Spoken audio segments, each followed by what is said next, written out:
where do you find the nicest wines? In lovely areas. It's along the Rhine, in southern Germany.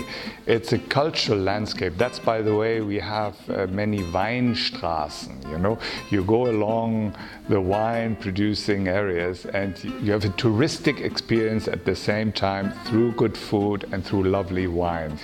Deci, vă recomand să vizitați Germania și sunt sigur că veți fi surprinși de calitatea vinului nostru.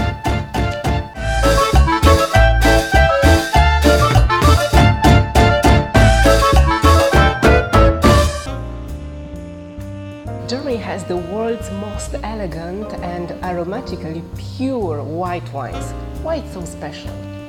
It's due to the special climate, the Roman tradition. It went up to the limes, the border of the Roman Empire, north of which, in my hometown Hamburg, to date is not possible to grow wine, maybe one day.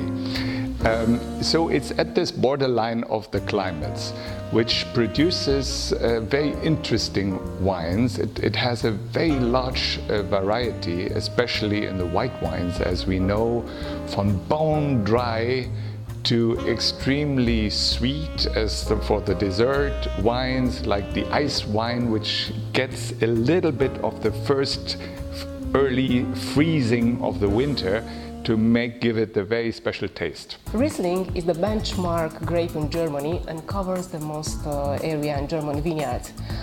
How is the competition with Chardonnay and Sauvignon Blanc? Yeah, that's a very tricky question because they are fanatics of all. We have about, I think, 100 different grapes in Germany, but you could say that Riesling, of course, is in the white the master grape. There are wine connoisseurs who swear only for Riesling. I know one who once told a joke where a lady asked him, "What is the best wine in the world?" "What do you like, madame?" "I like Chardonnay, so which Chardonnay should I get?" I recommend you always look at the bottle, and if you see the name Riesling on it, this is the best place to get the Chardonnay from. No, I mean, that is a joke. Nowadays, a large variety, Sauvignon Blanc, old grapes that are very interesting, like Silvaner. But let me say it, the Riesling is our trademark. How did wine production start in your country? Wine was brought to Germany by the Romans. More than 2,000 years ago. And then during the Middle Ages, mainly the monasteries that cultivated wine, was only thanks to Napoleon that winemaking was democratized in Germany, so everybody could do it. So in a way, you could say that in the wine area, Germany is very much part of the Latin world. The major vineyards in your country? We have 13, lucky number, main regions. I think the best known, or one of the best known, is certainly the Mosel area. Again, mainly for the Riesling. It's an area where you grow the Riesling on very steep hills, which gives it also a very special taste in a way through the influence of the sun in those conditions. The largest area is Rheinhessen in quantity, and the Pfalz, very well known for the quality of new wines. You have the Rheingau, which is a special part of the Rhine area where the wines have a particularly earthy flavor, like also in Franken, in Bavaria, where you get these nice round bottles, the Boxbeutel you may have seen.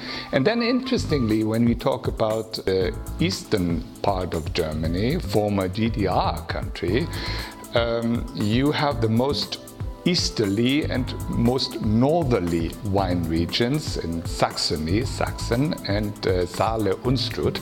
They have very interesting wines too, less known, but for the connoisseur, also very interesting. It's hard to produce red wine in the German climate, but you still did it. Which are the German red wine varieties? Probably one of the most interesting new phenomena is the appearance of really high-class red wines. Germany isn't traditionally known for that, but more and more, especially in an area like the Pfalz, you have fantastic Pinot Noirs. Traditionally, you have red wines also in the southern federal states like Baden-Württemberg, special grapes that grow particularly there. The Trollinger is one of those grapes. But I would say the Pinot Noir and also the Merlot gives extremely good results in some areas. It's tougher as a climate, but the result proves that's possible. Top 5 German wines you would recommend? Oh my goodness, that is tough. I do recommend because I like it, the dry Riesling with the earthy taste, be it from the Mosel area, the Rheingau or Franken. I could say it's one wine or 3 different wines. That's definitely a wine I think is still fantastic.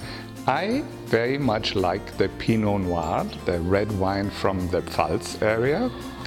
And in general, light, fresh wines on a summer day. It doesn't always have to, this traditionally heavy,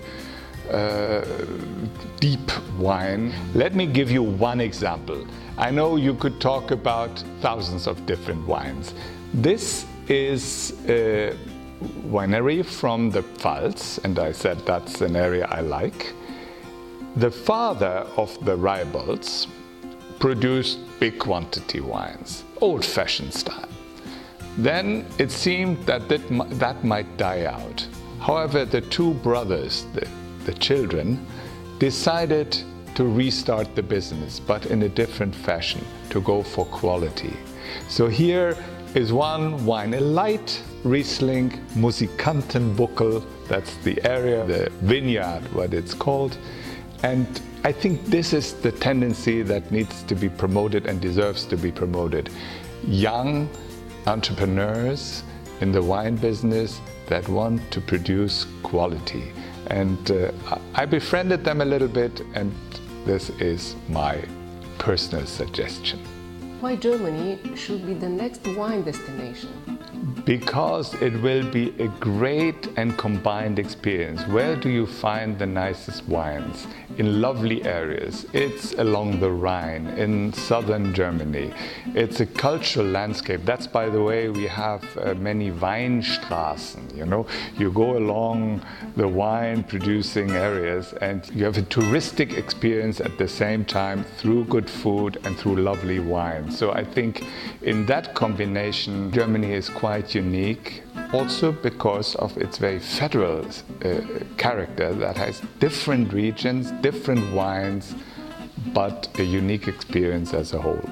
Germany is, I think, the 4th biggest wine producer in Europe. But I think it's more than that. It's not just the quantity, it's more and more the quality and what wine also means for the image of a country. I can tell you as ambassador, there are 2 mistakes I must not make.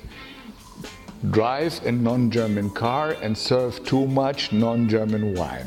Why is that? Because there are certain products that you very much identify with the country. Mr. Ambassador, are you a wine collector? I have good friends who have cellars with thousands of bottles dating back to I don't know what time. Unfortunately or fortunately, I don't know, because of course this you need to take care of it. I'm not. But I have my stock of wines for obvious reasons. I want to serve my guests good wine. The first glass of wine in your life? It may have been at the age of around 10, 11. I think it was on the occasion of a birthday party for my mother.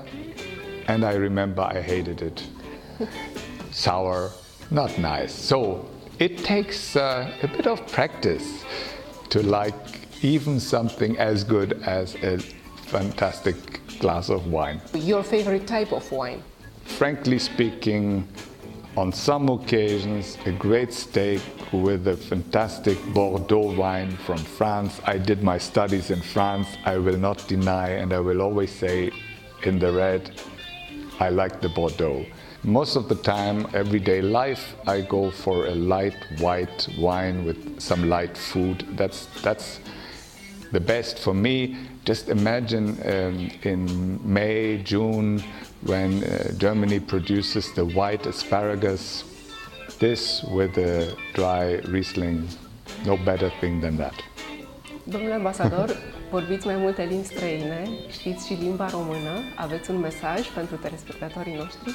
Mesajul meu principal ar fi referitor la vinurile germane, că nu doar veți găsi o varietate enormă, dar și o calitate extraordinară, nu doar în ceea ce privește vinurile albe, ci în ceea ce privește vinurile roșii. Deci, vă recomand să vizitați Germania și sunt sigur că veți fi surprinși de calitatea vinului nostru.